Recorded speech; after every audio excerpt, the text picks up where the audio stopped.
Hi everyone, this is Mary, you're on Mary Reads, and in this video I'm going to be talking about the 12 forgotten books. These are books that I got a while ago and I couldn't get myself together and read them. So I decided that next year, every month, I will be taking one book randomly. I have a jar for that, so I have names with all the 12 books in there.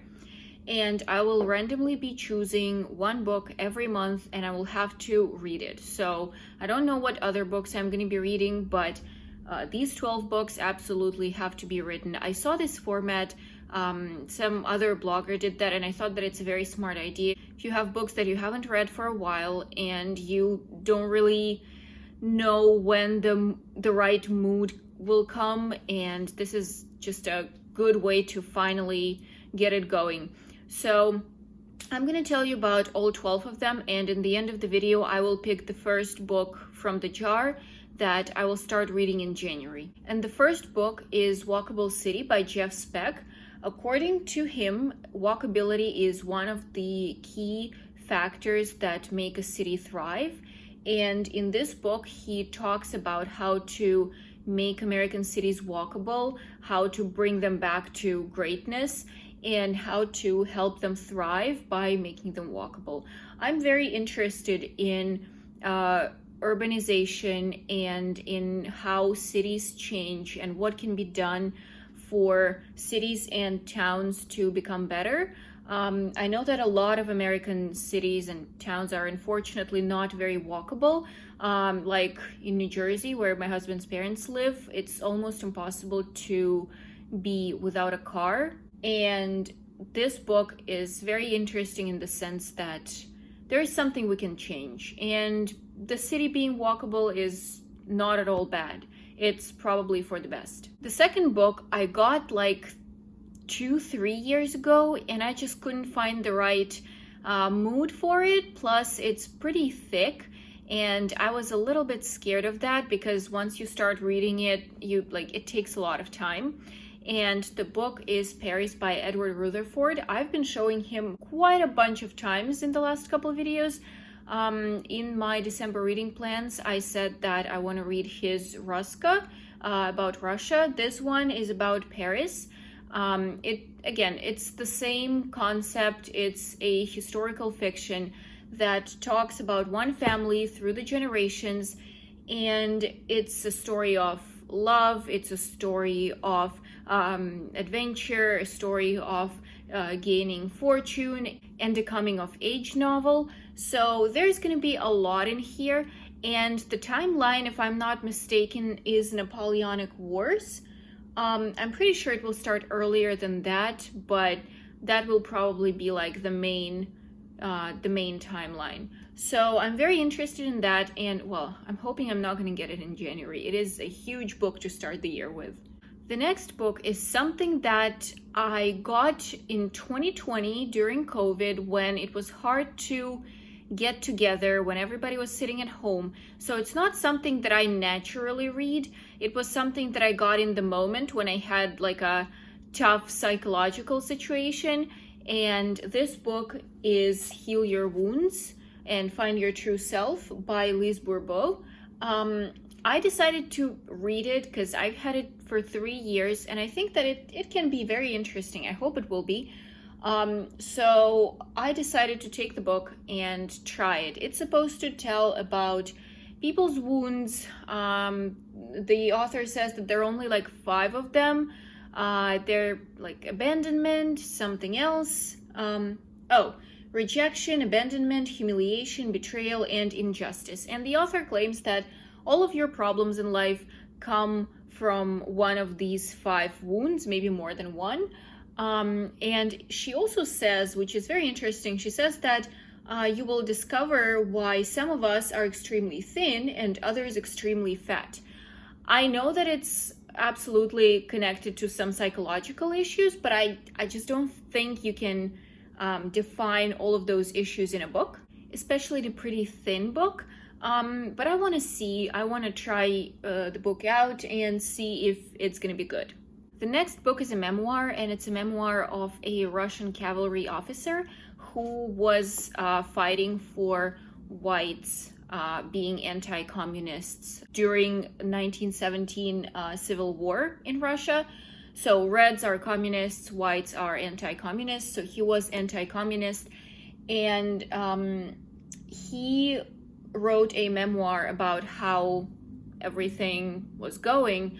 And it was translated into English in 1929, but it eventually went out of the stores, and now you don't really have the book in stock.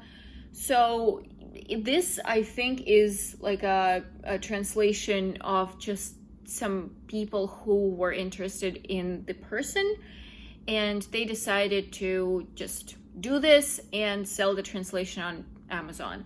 I don't know how accurate this is going to be, but I'm hoping that it will be pretty accurate. And I'm very interested in Russian history in general, and I think that this is going to be a good book to start the Civil War period with. The next book, three books I don't have with me. I will be reading it on my Kindle, and this is Red Trilogy. I was particularly interested in the third, but I don't really remember the first two, so I thought that since they're pretty thin and they are very fast readable, I decided to read all three of them and make a decision if I like the book or not.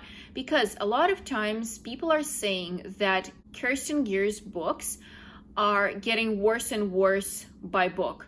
So the first one is great, the second one is less interesting, and the first one is bad. So I don't know if that's true. I think I only read the first book, maybe the second one as well, but I don't really remember. I did watch all the three movies, and I absolutely agree that the first one was amazing. It was great. The second one was fine. The third one I was kind of like watching with, one eye on the screen, another one into doing something else. And I want to know if it's also true about the books. So the series is about this girl, Gwendolyn Shepherd, who finds out that she can travel in time, and she starts uncontrollably move into the past and back into the present. And this can get dangerous because you don't know where you're gonna jump out, which time. It can be during the war, it can be during the plague, and it can just be not very safe for you as a person. And her family is time travelers, time jumpers, so they knew that somebody in their family is going to be that, but they thought that it's going to be Gwendolyn's cousin, so they prepared her. They taught her how to fight, they taught her what she should wear, they taught her the etiquette, so she was fully prepared. But it turns out that Gwendolyn is the one, so now she has to go into that kind of a academy and learn everything from the beginning, and there she meets other people who can travel in time, and this is where her adventure starts. There are a lot of different kind of plot lines. There is love, there is rivalry, there is adventure, there is curse, I think, there is superpowers, well, obviously, since they're traveling in time. And it's a very, very interesting book. The movies, again, the first one was amazing, the second one, the third one, not really good. So I'm hoping that the books are going to be better, but we'll see. The next book I also got a while ago, and I was terrified of reading it this whole time, again because of the size.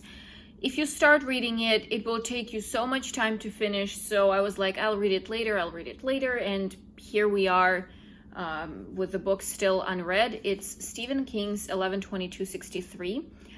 I want to read Stephen King more. I haven't read a lot of his novels.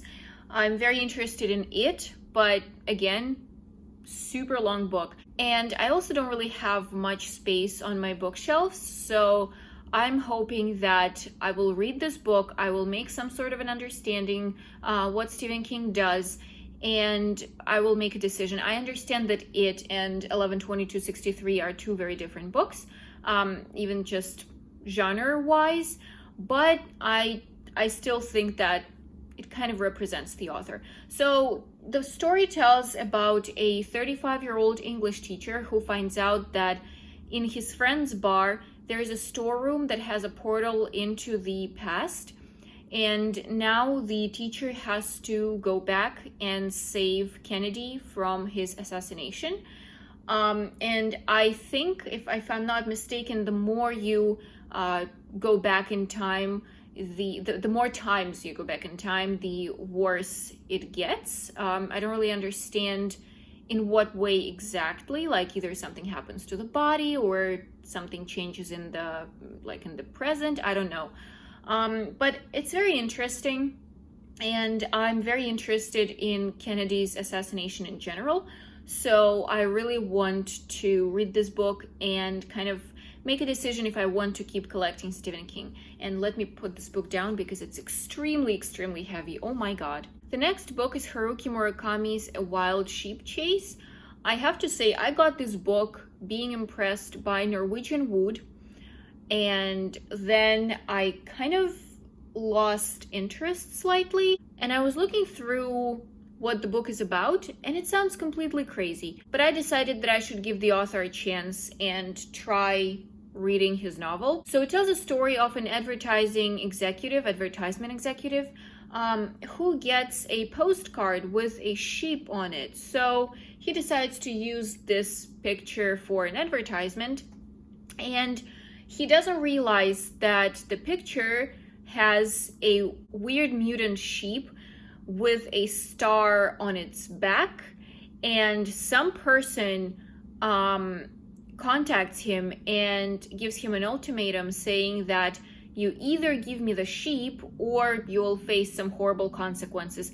And this is how the advertisement executive's journey through Japan starts. Sounds slightly ridiculous, but I want to try the book out.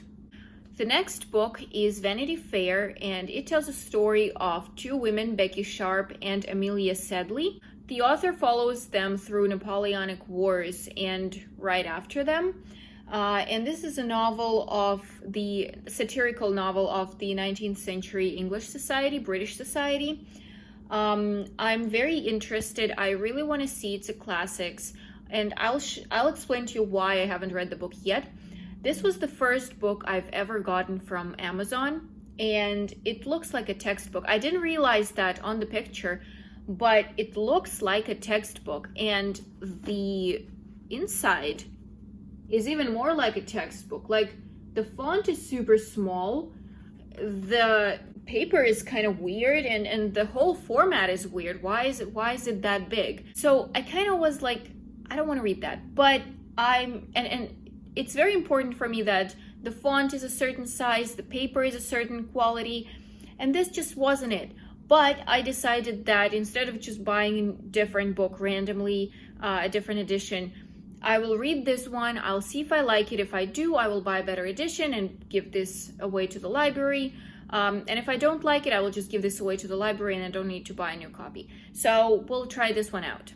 The next book is Da Vinci Code by Dan Brown, and this book I got like 2.5 years ago in a small bookstore, and I don't know why I haven't read it yet. I watched the movie, I loved the movie, but for some reason I still haven't read the book.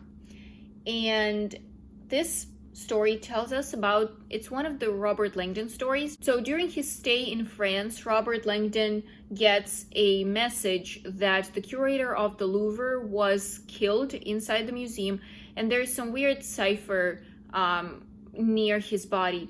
So him and his partner, Sophie Nouveau, are going to investigate the case and solve some riddles.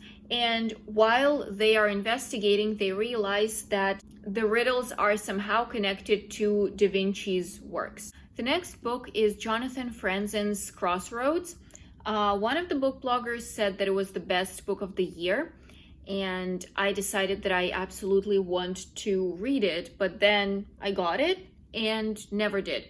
So this is the story of a pastor, Russ Hildebrand, and his family. Russ wants to leave his marriage because it stopped bringing him happiness, but his wife Marianne also doesn't seem super excited about their family life. So she leads a secret second life that she doesn't want to share with anyone. Their older son, Clem, just got back from college, and he did something that really disappointed his father. Their daughter, Becky, got deeply into the counterculture, and their younger son, Perry, who has been selling drugs to 7th graders, decides to become a better person. And each member of the family wants some sort of a freedom, but each other member of the family is the one who can stop them from getting the freedom. The next book is Brothers Karamazov by Dostoyevsky. I got it 2 years ago, but I haven't read it because I only read one Dostoyevsky's novel, and it was Crime and Punishment. It brought me into such deep depression that I was like, I can't read Dostoyevsky in the next couple years. And so it's been, 7 years since I read the novel, maybe 6. And I decided that I'm ready to continue exploring his novels.